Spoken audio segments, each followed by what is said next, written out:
First of all, I want to welcome the listeners from Yiboney and they're joining us tonight in the Kavana Mitzvahs KLM Shir.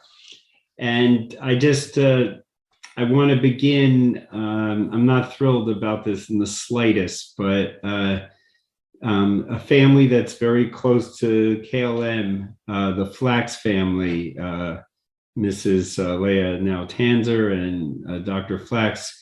Unfortunately, there was a tragic passing in the family. So I want to dedicate this year for the Lias Neshama of Shulamis Bas Pinchas. The Torah we learn and the kavana we have for the learning we're doing should be an Elias Neshama for her. Okay, let's begin. How do you generate spiritual vitality? Now, the word vitality, at least myself, that word just makes you feel good when you even hear it, vitality. Who doesn't want vitality? And the topic of physical vitality is discussed at length. You can find out a lot about it. Everyone's seeking it. But what about spiritual vitality? How do you experience that in the practice of Judaism? Spiritual vitality. The sod, the secret is kavana lemitzvahs. Now, I know you expected me to say that, right? But the reason I'm chuckling is because that's the arisal. That's why I said it's a sod. And let me kind of explain, why is kavana lemitzvah so linked to experiencing spiritual vitality? It works like this. Let's face it, certainly for Jewish people, there is no such thing as spirituality without the mitzvahs. That's the vehicle the creator of the universe provided for us to have spiritual connection. So we see the role of mitzvahs. Now we get to the Arizal, as we said last week. The Arizal says a mitzvah without kavana is like a goof without a neshama, a body without a soul. Let's translate that without a life force. It's like a body without vitality. So you see, it's extremely linked to vitality, and kavana are very linked. With that in mind, tonight what I want to discuss three things. Number one is I want to bring up a major struggle we have feeling spiritual vitality. That's number one. Number two is I want to discuss how we can overcome this obstacle.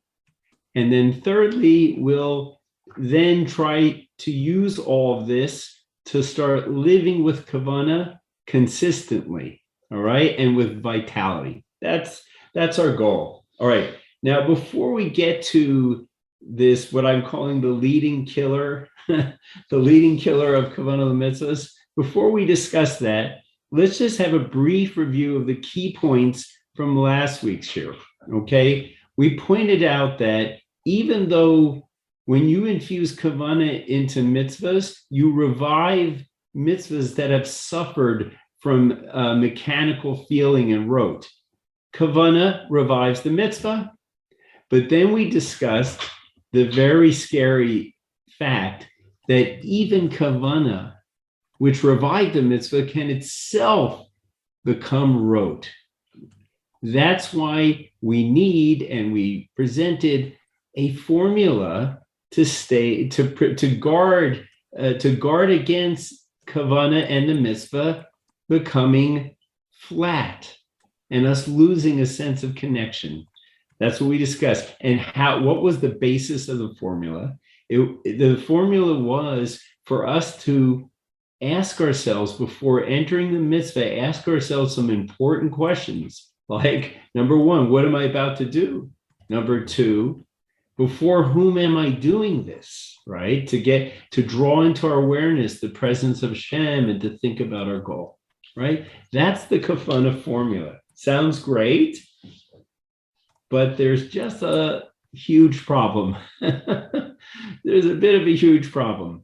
And that is, it can be at times very difficult to implement the kavana formula, to have kavana before we do things. And what are the normal reasons? And this I've heard from people, people that do, thank God, when people get into this topic, they feel an excitement and a joy. So during the presentation, everyone's fine. It's what happens after. And the people that do succeed will tell you it's amazing. But sometimes there's that road challenge. But what do I hear from people and from myself? That we forget. Sometimes it seems a bit overwhelming, what I have to apply kavana all the time. Somebody said to me, you mean you want me to be thinking all the time?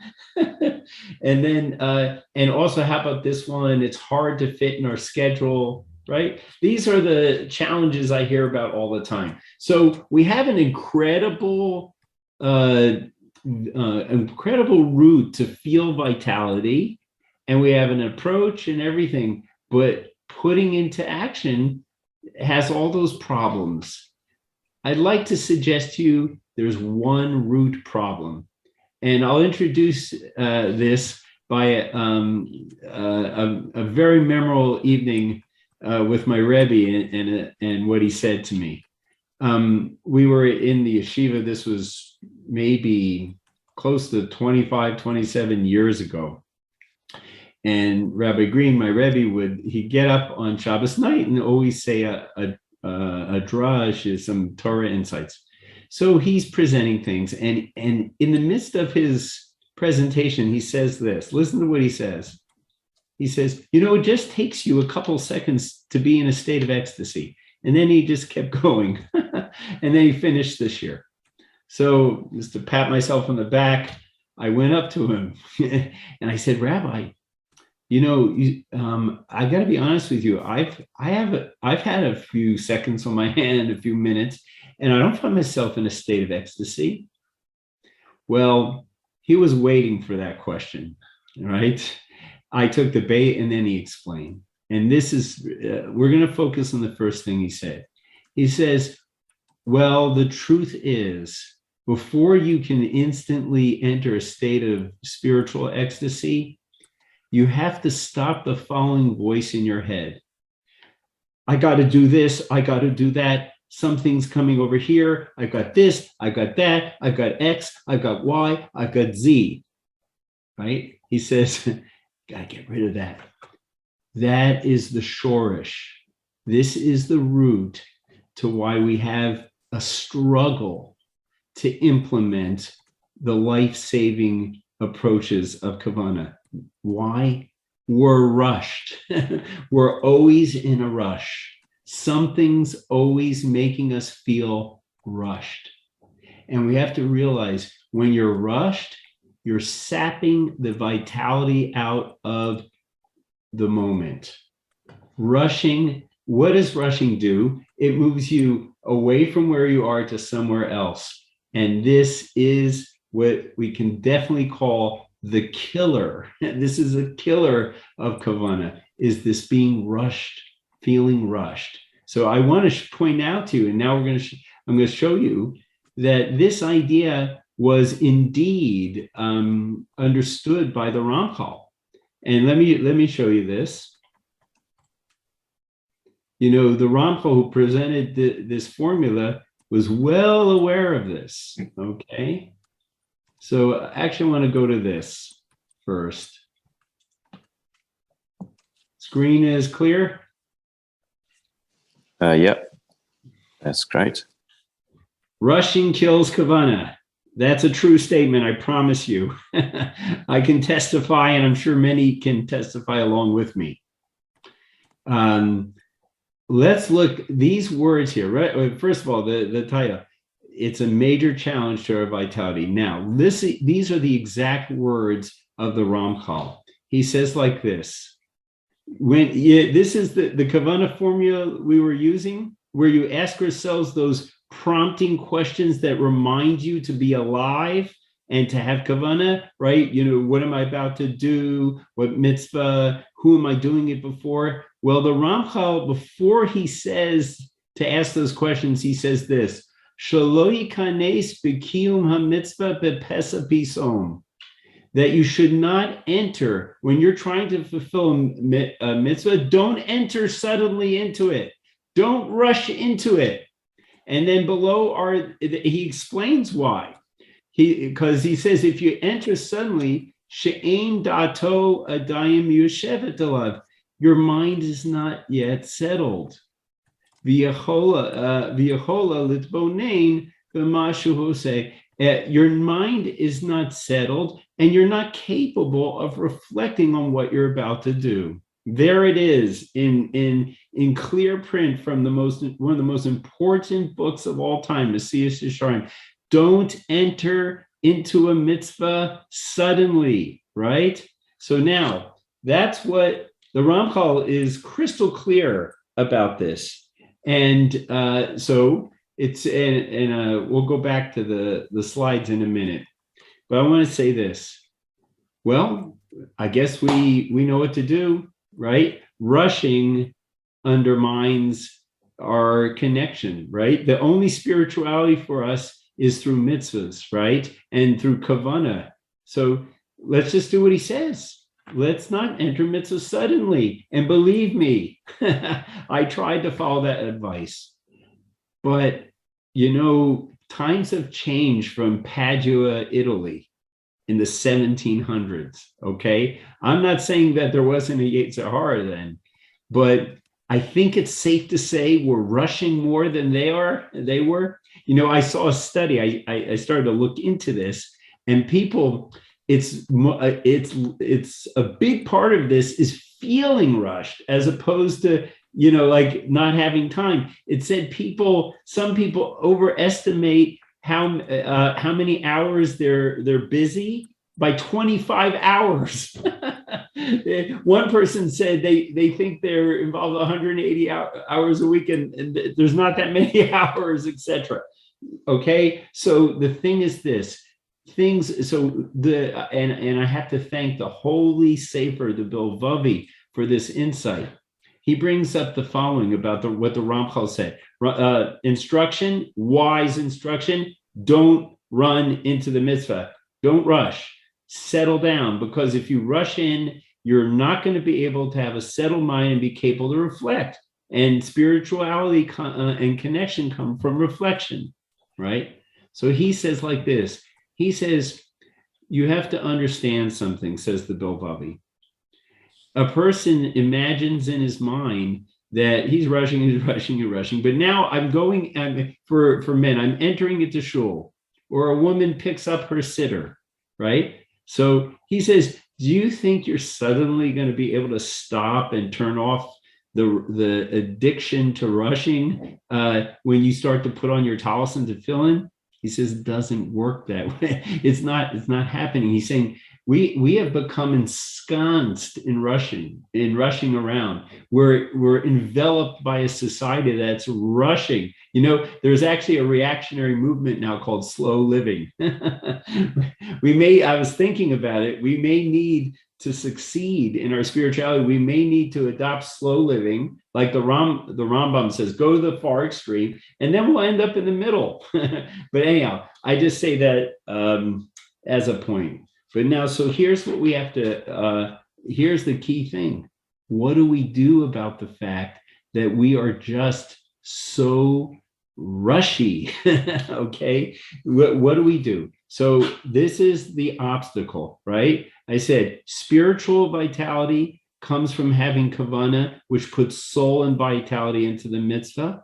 However, in order to be able to do that, you have to be able to stop, reflect, right? Have a settled mind and reflect on what you're going to do, and being conscious you're in front of Hashem. So the problem is, right, we're saying here that we rush so much, it doesn't seem even possible for us to do that. One person that I work with in kavana lemitzvos a great deal. So, we it was mentioned last week by Shaul that, again, certain things we've been working on become rote. And the answer again is you need to stop and be able to reflect. So this person was on holiday, and because he was on holiday, he was able to do it. But most of the time, we're not on holiday or vacation. Okay, so what do we do? So here we're going to discuss the solution. How do we break out of the effects of rushing? Number one, we have to understand why, in a deeper way, why do we rush? Number two, we're then going to focus on the damage of rushing. Okay, those two things, we got to understand why we rush, then the damage of rushing, and then finally, how we can shift into a less rush state and uncover the vitality. That's what we're up to. Let's bring us back. So the first thing we want to understand is, why do we rush?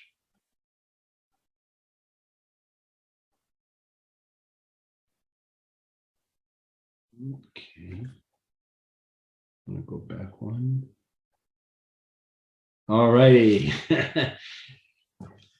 So this is one of the main reasons. Okay, says that, and this is based on the Bilvavi and Messias Yesharim.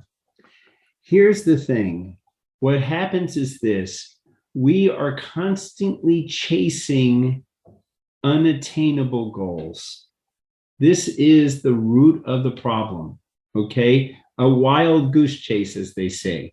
Now, if you see this picture, so you see the kid is running for the coins. So why is getting coins, meaning money, why is having enough money a unattainable goal? Well, the Gemara explains the spiritual physics. When you get 100, you want 200. When you get 1,000, you want 2,000, and keep going up, okay? There's billionaires that want more billions, okay? So one unattainable goal is we never feel financially secure, number one. Number two is we are driven, instead of driving, we're driven to get affirmation from achievement. You hear this? Very important. We get a sense of affirmation when we're successful in achieving. I'm not trying to say we don't, need to be successful, but I'm saying that we are seeking to feel successful, to feel affirmed through those achievements. Well, guess what the Torah says about that? When you seek kavod, it runs away from you. It is a wild goose chase. You will never get enough affirmation from seeking those things, okay? So do you hear what's happening? We are rushing for things that we can never. So that's why we're always rushed until we get exhausted, and then we sleep a little and we get back on the treadmill, right? So, but you hear that this is what's going on. And of course, the larger society is so much like this. And we have to face the facts. We are infected by our, I meant to say affected, but infected by our environment, right? So that's a deep underlying issue. We rush because we're seeking things that we can never attain. So we're always rushing. And that's why when you get to the shul, or when a woman opens up her siddur, or it's Shabbos, right? It's hard to stop, or we just collapse and get back on, right? Shabbos is a collapse rehabilitation and back in the thing, right? So someone pressed me and said, well, Torah life and mitzvahs make you rush all the time. You have Shnayim Mikra Ve'echad Targum. You have davening 3 times a day. You have supporting your family. You have learning with your kids. You have taking care of the house. You have cooking. You have, right? So wait a minute. We're trying to be Jews and we're rushed because of that, right? Good kasha, right? Seems like a good kasha. Seems like it. now we have to understand something even more deeply, okay? I agree. We have objectively demanding lives. True. No doubt about it. However,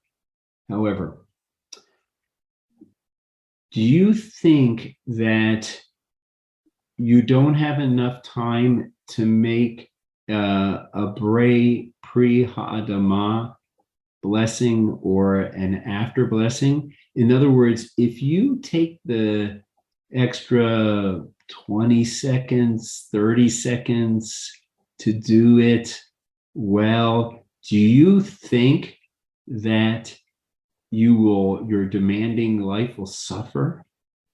So what I want to point out, and this I'm speaking to myself and all of us, when we're rushing in things that take a minute or two, or even 20 minutes, right? You're going to shul anyhow, or whatever it is, right?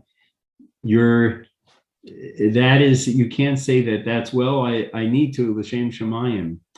There's some part of us whose identity and esteem and affirmation is being driven by what's after that blessing, what's after davening, right? If we're rushing when we, forgive me for the pun, but it's really true. We're being irrational. We are irrational when we say that our demands are so much that we can't make an asher yatzar by stopping and connecting, okay? So, and now so we just covered the first thing. The solution, number one, is to understand why we rush. And we're saying we rush because in some sense, we're seeking unattainable goals. We're seeking affirmation in the wrong place.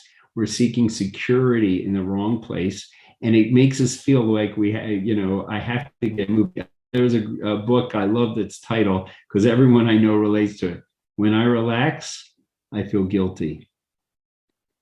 If you don't relax, you don't have a settled mind, and you can't reflect, and you will not have spiritual vitality. Let's face it, those are the facts, okay? Now, so that's number one. Number one is to understand why we're rushing, because if we understand that, maybe we can catch ourselves when we're chasing the wrong thing, okay? Now, the other thing is to realize the damage. Number two is to understand the damage that comes from rushing.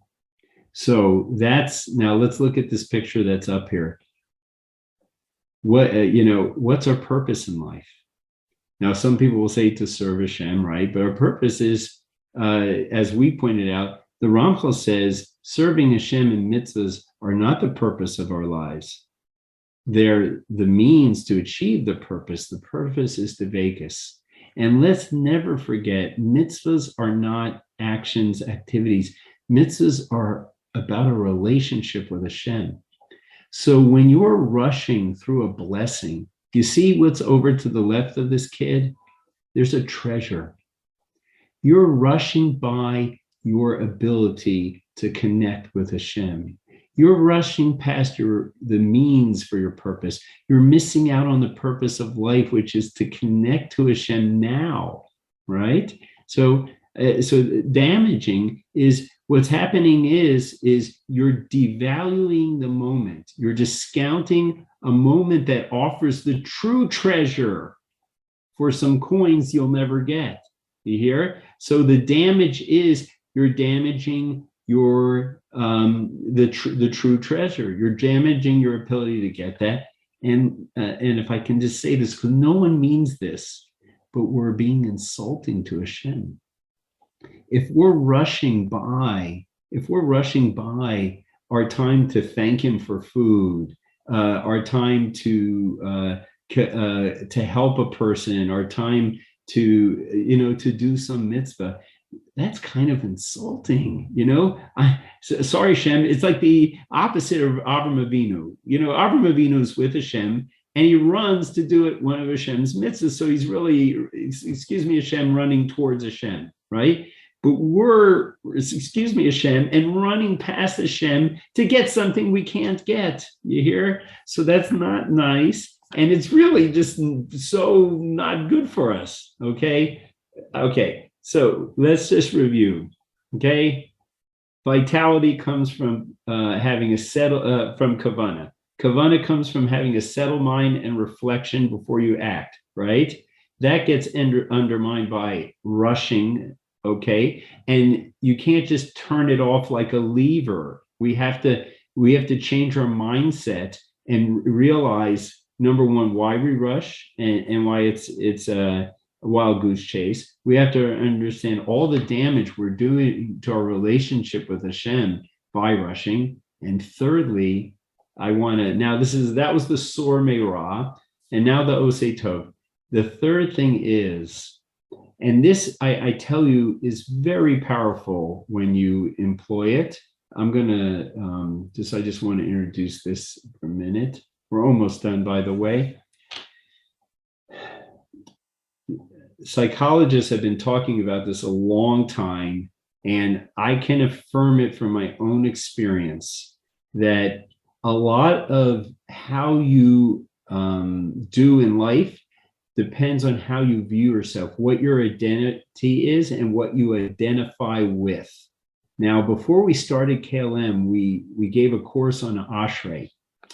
And one of the things we pointed out is when you're reciting, for example, Pesuki de Zimra, when you're praying to Hashem, you are like a courtier in the king's court. You're not like, you are, okay? We are princes and princesses. We are courtiers and courtiers, right? And that's the reality. So I can just tell you, every time I view myself as a courtier in the king's court, as a prince meant to represent some province of this vast kingdom, and I'm appealing to the king and I'm acknowledging the king's greatness, when I identify myself as a prince and a courtier, I am more connected, right? It works, I promise you, I promise you.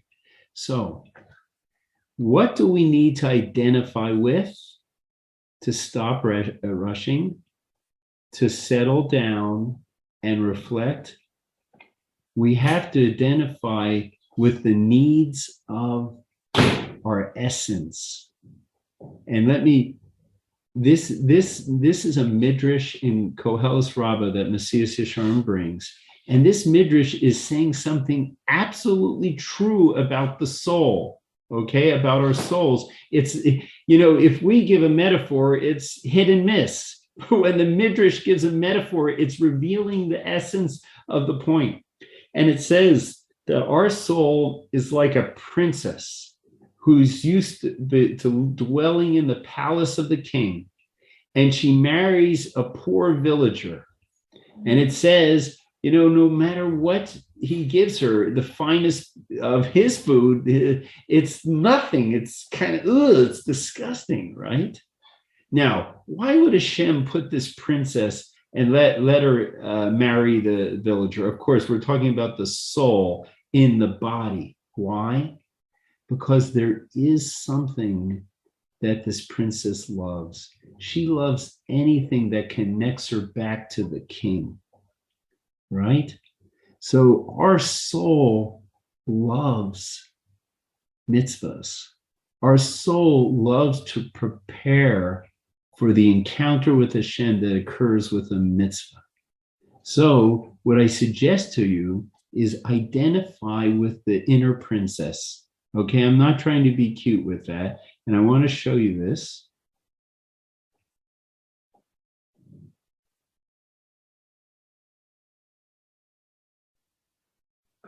Look at the language. This is the language of the Ramchal. And there's a classic translation, but I really think that this translation is valid, okay? So the words in Hebrew are from the Ramchal. He says, instead of rushing peta pitom into the mitzvah, and where you won't have a settled mind, you will not be able to reflect. etc. Ella Yasmin Atzmo Ledavar. He should invite himself to the mitzvah. You hear this? Invite it. It'll be classically translated. He should prepare himself for the mitzvah, but it could also be he should Yasmin. What's a hasmana? It's an invitation. Invite yourself to the mitzvah. V'yachin libo b'misun, and prepare your heart with deliberation.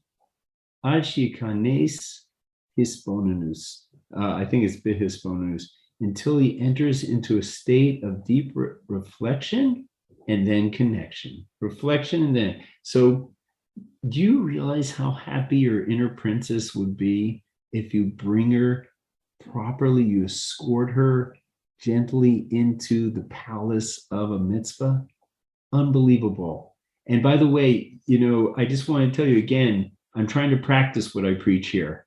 And this thing about seeking, if I'm having trouble focusing in prayer, I try to check myself and say, wait, maybe I'm trying to attain the unattainable. And then also, I just sometimes I've been saying to myself, let me do a chesed, right, for that soul of mine, that neshama, that's this princess that's desperate for that kind of connection, right? So this is we need this if we're going to succeed with the formula. And in my humble opinion, I think we have a breakthrough here, because if we move in this direction, we're really not going to be able be fetching anymore. I forgot to do it. I didn't. It was too much. This is the way. But of course, with anything like this, we need Hashem's siyata shema. We need help from heaven.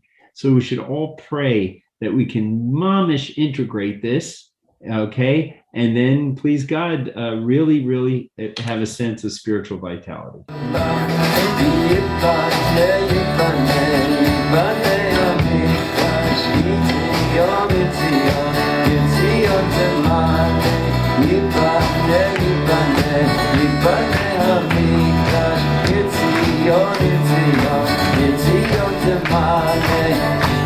Shama shir shir chadam